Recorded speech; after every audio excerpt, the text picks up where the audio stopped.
سلامونه او نیکی هیلې مې ومنئ د ویډیو لیدونکو او اوریدونکو. نن تاسو ته د لونګ باره کې یو څه معلومات ما راټول کړي دي، له هغو نه تاسو ته ویډیو جوړوم.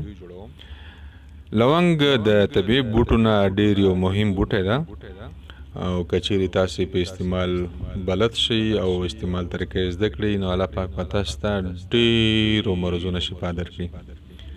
مرضونه لکه بواسیر، روماتیزم او جنسي کمزوري، د سترګو دید، د معدې ګیس، هاضمې لپاره او د ستوني درد او د هډوکو دردونو لپاره، د مثانې لپاره، د بلغم او زکام لپاره، د حافظې قوي کولو لپاره، د پوستکي مرضونو لپاره، د غاښونو درد او د غاښونو د قوي کولو لپاره ډېر پیدامند شی ده.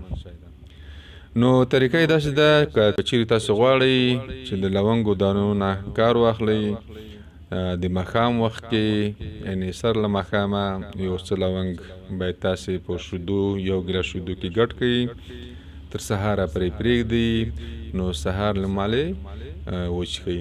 نو الله پاک به تاسو ته د یادو مرضو، زما کوم مرضونه ته یاد کړل، الله پاک به دغو مرضونه تاسو ته نجات درکړي.